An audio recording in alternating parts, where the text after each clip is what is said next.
नमस्कार, मैं आस्था पांडे और आप देख रहे हैं सी न्यूज भारत और करेंगे न्यूज बुलेटिन की ओर। न्यूज बुलेटिन में बात होगी बारां की, जहां खेलते समय एक 4 से 5 वर्षीय मासूम बच्चा गर्म पानी की चपेट में आकर गंभीर रूप से झुलस गया। आगे बात करेंगे चतरा की, जहां कुंदा मुख्य पथ से नवादा पंचायत भवन एक तक कालीकरण और पीसी सड़क का निर्माण कार्य लंबे समय से अधूरा पड़ा। फिलहाल के लिए ऐसी तमाम खबरों पर विस्तार से करेंगे चर्चा।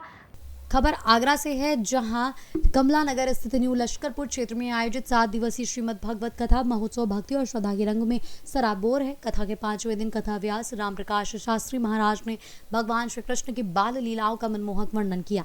कथावाचक रामप्रकाश शास्त्री महाराज ने विशेष रूप से माखन चोरी लीला का अत्यंत भावपूर्ण वर्णन किया। कथा महोत्सव में बड़ी संख्या में धर्म प्रेमी श्रद्धालु उपस्थित रहे। इस अवसर पर कई गणमान्य अतिथि भी पहुंचे, जिनमें मनोज बघेल, आकाश पाठक, प्रमोद बघेल, राहुल जुरेल, नवल बघेल और आशीष दुबे शामिल रहे। अतिथियों ने कथा व्यास रामप्रकाश शास्त्री महाराज और मुख्य परीक्षित मालार्पण पटका पहनाकर तथा भगवान श्री कृष्ण की प्रतिमा भेंट कर सम्मानित किया। कार्यक्रम के अंत में श्रद्धालुओं को प्रसाद वितरण भी किया गया, जिससे पूरा वातावरण भक्तिमय हो उठा। भगवान जी की अनंत लीलाओं का श्रद्धालुओं को रक्षण करेगा। आज पंचम दिवस है, कथा का पंचम सोपान और कथाओं के क्रम में ब्रिज की लीलाएं चल रही हैं। माखन चोरी लीला आज कर रहे हैं। भगवान कृष्ण जो है मक्खन नहीं चुराते थे, मन रूपी मक्खन, भक्तों के मन रूपी मक्खन को चुराते थे। उसको हम रूपक में मक्खन चोरी लीला बताते हैं। दरअसल में भगवान मन चुराते हैं। करसत इति कृष्णा, वही लीला है। कंस के द्वारा भेजे जाने वाले राक्षसों का पूतना है, अगासुर है, प्रणावर्त है। इसके बाद माखन चोर लीला इस समय चल रही है आपके सामने, जिससे कि मनुष्य का मन श्री कृष्ण जी की ओर आकर्षित हो, करसत इति कृष्णा, भगवान की ओर आकृष्ट हो, ऐसा हम लोगों का उद्देश्य है। और इस परम पिता परमात्मा के सम्मान के लिए ये भोले वाली जनता आइए, सभी लोग उत्साह से नाच गान करते हुए कथा का ये 7 दिवसीय आयोजन है। सोनू शर्मा जी की ओर से इसका आयोजन चल रहा है। साधारण के अनुष्ठान से जो भगवान के अनंत लीलाओं का श्रद्धालु रक्षण करते हैं, तो किस तरह से बदलाव आना चाहिए। सबसे बड़ा बदलाव आना चाहिए सामाजिक व्यवस्था में, हमारी सोच में परिवर्तन आना चाहिए। जिस प्रकार से भगवान ने सत्य का साथ दिया, सत्य के अवतार हैं प्रभु, ऐसे हमें भी सत्य का साथ देना चाहिए।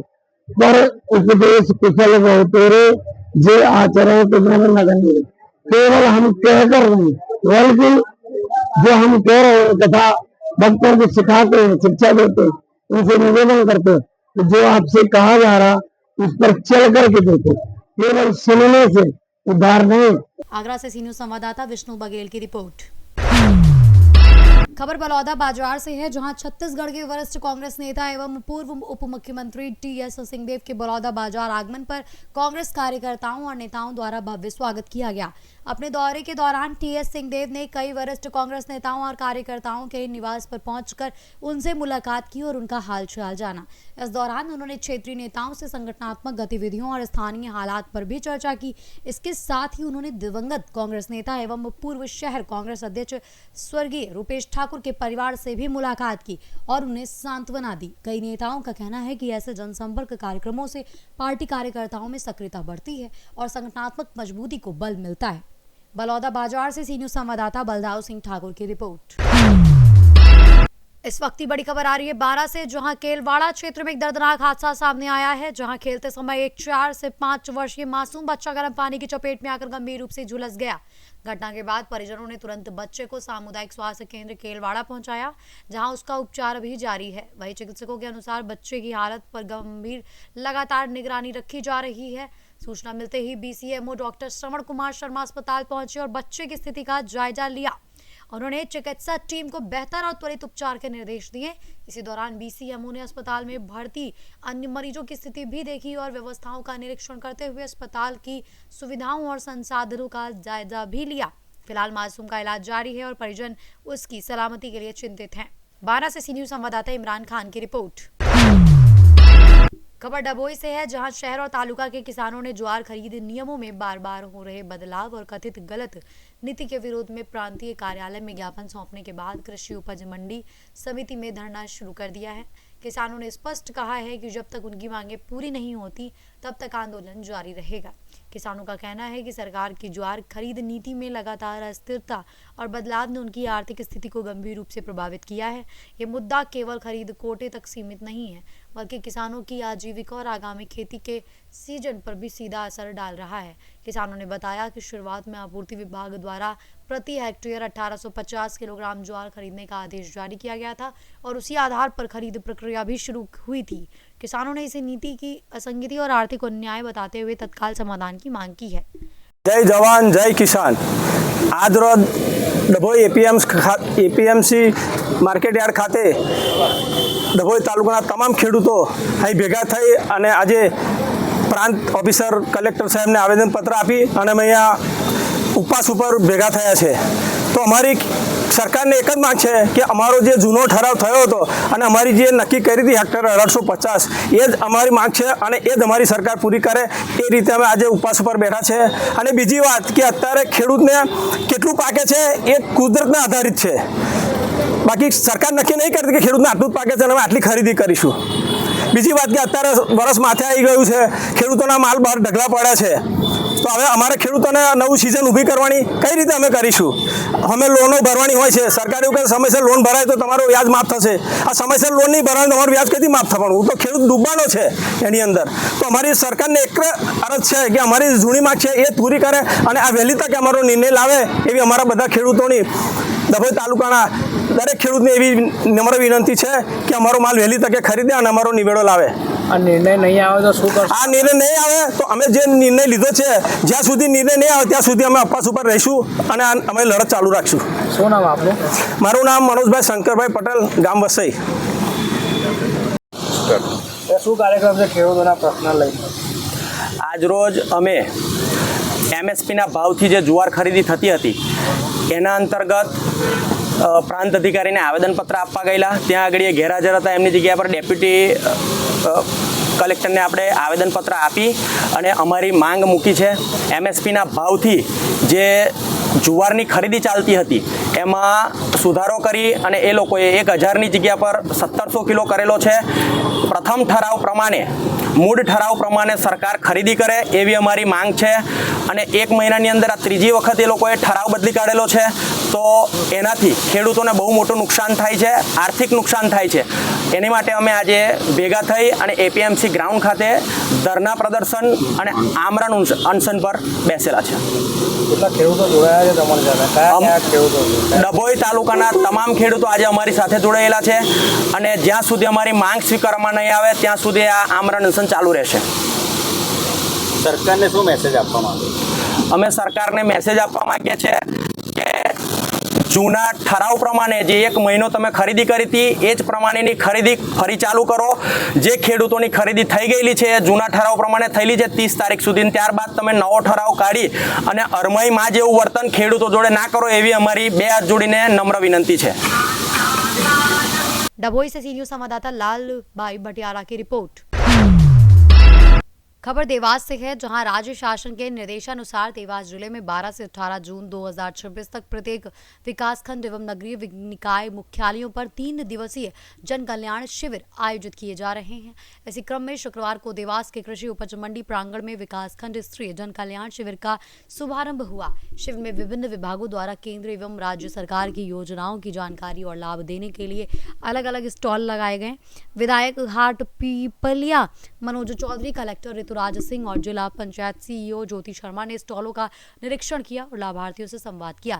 कार्यक्रम को संबोधित करते हुए विधायक मनोज चौधरी ने कहा कि ये शिविर एक पंथ सौकाज की तरह है, जहां ग्रामीणों को सभी विभागों की योजनाओं का लाभ एक ही स्थान पर मिल रहा है। उन्होंने कहा कि इससे लोगों को सरकारी दफ्तरों के चक्कर नहीं लगाने पड़ेंगे। शिविर में ही संबल योजना, सामाजिक न्याय पेंशन योजना, लाडली लक्ष्मी योजना सहित कई योजनाओं का लाभ ग्रामीणों को दिया गया। कार्यक्रम में बड़ी संख्या में जनप्रतिनिधि, अधिकारी और ग्रामीणजन मौजूद रहे। देवास से सीनियर संवाददाता साजिद पठान की रिपोर्ट। खबर हिंगोली से है, जहां वसमत स्थित महिला सरकारी अस्पताल परिसर और आसपास की सड़क लंबे समय से रात के समय अंधेरे में डूबी हुई थी, जिससे मरीजों और उनके परिजनों को आवागमन में काफी परेशानी का सामना करना पड़ रहा था। वहीं स्थानीय लोगों के अनुसार अंधेरे के कारण चोरी और अन्य असामाजिक गतिविधियों का डर भी बना रहता था। इस समस्या को पत्रकार प्रशांत लोखंडे ने उप नगराध्यक्ष सैयद इमरान अली के संज्ञान में लिया। मामले को गंभीरता से लेते हुए उप नगराध्यक्ष ने संबंधित विभाग को तत्काल कार्रवाई के निर्देश दिए। निर्देश के बाद अस्पताल परिसर में स्ट्रीट लाइटें तुरंत लगाई गईं, जिससे पूरा क्षेत्र रोशनी से जगमगा उठा। अंधेरा दूर होने के बाद डॉक्टरों, अस्पताल कर्मचारियों, मरीजों और स्थानीय नागरिकों ने राहत की सांस ली और खुशी व्यक्त की। लोगों ने इस पहल की सराहना करते हुए इसे जनहित में एक महत्वपूर्ण कदम बताया। पण जेव्हा इम्रान भाईकडे आम्ही गेलो नगरपालिकेमध्ये आणि फक्त एक 5 मिनिटाचा विषय निघाला, परवाच्या दिवशी विषय निघाला। आज वार आहे गुरुवार, मंगळवारी आम्ही नगरपालिकेत गेलो होतो। मंगळवारी सायंकाळी मुख्याधिकारी साहेब यांच्या कॅबिनमध्ये बसला असताना एक 2 मिनिटाचा विषय निघाला की पथदिवे महत्त्वाचे आहेत आणि इम्रान भाई तिथं होते। त्यांनी सांगितलं की लाईट मी बसवून देतो आणि तातडीने त्यांनी फोन लावला, आदेश दिले। त्या दिवशी लाईट वितरण केले। आज लाईट सगळीकडे आपण बघत आहात। आज संध्याकाळी हा रस्ता पूर्ण प्रकाशमय होणार आहे। मी त्यांचे शब्दसुमनांनी आभार व्यक्त करतो आणि इकडे की चांगल्या कामाला हद्द महत्त्वाची नाही तर कार्य महत्त्वाचं आहे आणि हेच कार्य जे इम्रान भाईने केले त्याचं मी खरंच मनापासून कौतुक करतो। आणि बांधकाम विभागाला मी या दरम्यान सांगू इच्छितो की एवढा महत्त्वाचा प्रश्न हद्दीच्या बाहेर जाऊन जर इम्रान भाईसारखे। हिंगोली से सी न्यूज़ संवाददाता अब्दुल जाफर की रिपोर्ट। खबर इगलास से है, जहां उत्तर प्रदेश सरकार द्वारा लागू की गई फ्रंट ऑफिस प्रणाली के विरोध में दस्तावेज लेखकों, अधिवक्ताओं, फोटोग्राफर, स्टाफ और वेंडरों का धरना प्रदर्शन दूसरे दिन भी जारी रहा। आंदोलन के चलते सब रजिस्ट्रार कार्यालय में कामकाज पूरी तरह ठप रहा। प्रदर्शनकारियों का कहना है कि ये व्यवस्था लागू होने से रजिस्ट्री कार्यालय से जुड़े हजारों लोगों की आजीविका प्रभावित होगी और आम जनता पर भी इसका नकारात्मक असर पड़ेगा। वरिष्ठ अधिवक्ता चंद्रपाल सिंह करदम ने आरोप लगाया कि सरकार का ये कदम न केवल छोटे व्यवसाय से जुड़े लोगों को प्रभावित करेगा, बल्कि किसानों और आम नागरिकों के लिए भी परेशानियां बढ़ाएगा। प्रदर्शनकारियों ने साफ कहा कि जब तक सरकार अपने आदेश को वापस नहीं लेती, आंदोलन को और तेज किया जाएगा। रजिस्ट्री कार्यालय पर किस तरह का आपके द्वारा हड़ताल जारी है और कोई प्रदर्शन किया जा रहा है, क्या है मामला? उत्तर प्रदेश सरकार द्वारा जो अभी तक परंपरागत रूप से जो हमारी रजिस्ट्रियाँ हुआ करती थी, इतने लोग, लाखों लोग इससे जुड़े हुए हैं जिनके परिवार पलते हैं, उनसे रोजी रोटी छिनाने का काम उत्तर प्रदेश सरकार कर रही है और उन्हें ये ठेकेदारी में देना चाहती है। अगर ठेकेदारी में व्यवस्था चली जाती है, भ्रष्टाचार बढ़ेगा, लूट खसूट बढ़ेगी इनके द्वारा, और जो प्राइवेट है ये पूरा औद्योगिकरण हो जाएगा और बड़े बड़े पूंजीपतियों के हाथ में ये रजिस्ट्री ऑफ चला है। तो तमाम जो लोग हमारे बेरोजगार, पढ़े लिखे लोग हमारे बेरोजगार हो जाएंगे। ऐसी स्थिति में जनता के हित में हम कार्य कर रहे हैं और जनता के हित में हम तब तक कार्य करेंगे जब तक उत्तर प्रदेश सरकार मजबूर न हो जाए कि हम ये जो कार्य कर रहे हैं इसको वापस न ले लें। हमें चाहे किसी भी हद तक जनता के हित में जाना पड़े, हम जाएंगे। आपकी हड़ताल कब तक जारी रहेंगे? हमारी हड़ताल तब तक उत्तर प्रदेश सरकार से संज्ञान नहीं लेगी, संज्ञान लेकर के इस पर कोई प्रभावी कार्रवाई नहीं करेगी, तब तक हमारी हड़ताल इसी तरह जारी रहेंगी। यदि इन्होंने अपना हठधर्मी अपनाई तो हमें जनता का सहयोग लेकर के इस आंदोलन को और आगे तेज करने का प्रयास करेंगे। क्या नाम है आपका? मेरा नाम चंद्रपाल करदम है, मैं एडवोकेट हूँ और हमेशा जब से भारत आज़ाद हुआ है बुद्धिजीवी लोग ही हमारे बीच में आकर के तमाम इनकी जो सरकार की कामयाबी या नाकामयाबी होती हैं उनको उजागर करने का काम हम ही लोग करते हैं और करते रहेंगे और करते आए। इगलास से सी न्यूज़ संवाददाता इंद्रजीत प्रेमी की रिपोर्ट। खबर जगदलपुर से है, जहां बस्तर पुलिस द्वारा नागरिकों के गुम हुए मोबाइल फोन की बरामदगी हेतु विशेष अभियान संचालित किया गया। पुलिस अधीक्षक शलभ कुमार सिन्हा के नेतृत्व तथा अतिरिक्त पुलिस अधीक्षक महेश्वर नाग एवं नगर पुलिस अधीक्षक सुमित कुमार के मार्गदर्शन में उप पुलिस अधीक्षक साइबर अमित देवांगन के निर्देशन पर गठित टीम द्वारा मोबाइल रिकवरी अभियान चलाया गया। अभियान के दौरान 100 से अधिक गुम मोबाइल फोन बरामद किए गए, जिनकी अनुमानित कुल कीमत लगभग 16 लाख रुपए है। त्रिवेणी परिसर जगदलपुर में बरामद मोबाइल फोन उनके वास्तविक स्वामियों को सुपुर्द किए गए। बस्तर पुलिस द्वारा नागरिकों की संपत्ति की सुरक्षा एवं गुमशुदगा मोबाइल फोन की बरामदगी हेतु बस्तर पुलिस संवेदनशील है एवं अपराधियों के गुम हुए मोबाइल की रिकवरी हेतु लगातार अभियान चलाया जाता रहेगा। टेक बैक योर प्रॉपर्टी कार्यक्रम के तहत बस्तर पुलिस ने आज 103 गुम मोबाइलों को उनके मालिकों के हाथों प्रदान किया है। 103 मोबाइल जो कि विगत कुछ महीनों में उनसे मिसिंग हो गए थे, जिनको उनके मालिकों को दिया गया है। इस पूरे मोबाइल की जो कीमत है लगभग 16 लाख रुपए है, जिसे उनके मालिकों को प्रदान किया गया और साथ ही साथ में उन्हें साइबर के संबंध में अवेयर भी किया गया है कि किस प्रकार से साइबर ठगी से बचे और किस प्रकार से मोबाइल का उपयोग किया जाना चाहिए। यदि पिछले 5 सालों की बात करें तो 3000 से भी ज़्यादा मोबाइल बस्तर पुलिस के द्वारा जो कि गुम हो गए थे मोबाइल उनके मालिकों के द्वारा उसे उनको वापस दिया गया है और अभी लगभग 1500 मोबाइल और चिन्हांकित है जो कि उनके मालिकों के द्वारा गुम हो चुके हैं। पुलिस ने उसको आइडेंटिफाई कर लिया और शीघ्र ही उनके मालिकों तक में जो गुम मोबाइल है और प्रदान की जाएगी। साइबर सेल लगातार साइबर फ्रॉड से बचने के लिए कैंप चला रहे हैं, कभी स्कूलों में, कॉलेजेस में और गली मोहल्ले में जाकर के साइबर अवेयरनेस की जो ट्रेनिंग है लोगों तक पहुंचाई जा रही है और जनता से अपील की जाती है कि पहले तो साइबर ठगी से बचें और यदि कहीं आप साइबर ठगी का शिकार हो जाते हैं तो आप नज़दीकी पुलिस स्टेशन पहुंच करके तत्काल उसका रिपोर्ट करिए और साथ ही साथ में 1930 जो कि फ्री हेल्पलाइन नंबर है उस पर भी आप अपनी जो कंप्लेंट है वो दर्ज करा सकते हैं। जगदलपुर से सीनू संवाददाता सैयद गौस की रिपोर्ट। खबर प्रयागराज से है, जहां करछना थाना पुलिस ने बड़ी सफलता हासिल करते हुए राहगीरों से लूट और छिनैती करने वाले गिरोह का पर्दाफाश किया है। पुलिस ने इस मामले में कुल 4 अभियुक्तों को गिरफ्तार कर जेल भेज दिया है। जानकारी के अनुसार देर रात गश्त के दौरान थाना प्रभारी करछना प्रवीण कुमार गौतम ने एक संदिग्ध युवक को मोटरसाइकिल छिनैती करते हुए रंगे हाथों पकड़ लिया। आरोपी के पास एक तमंचा भी बरामद किया गया। हालांकि उसके कुछ साथी मौके से फरार होने में सफल रहे, लेकिन गिरफ्तार अभियुक्तों की निशानदेही पर पुलिस ने आगे कार्रवाई करते हुए लूट से जुड़ी कई मोटरसाइकिलें और मोबाइल फोन बरामद किए। गिरफ्तार सभी आरोपियों को न्यायालय में पेश कर जेल भेज दिया गया है। प्रयागराज से सीनू संवाददाता मंगला की रिपोर्ट।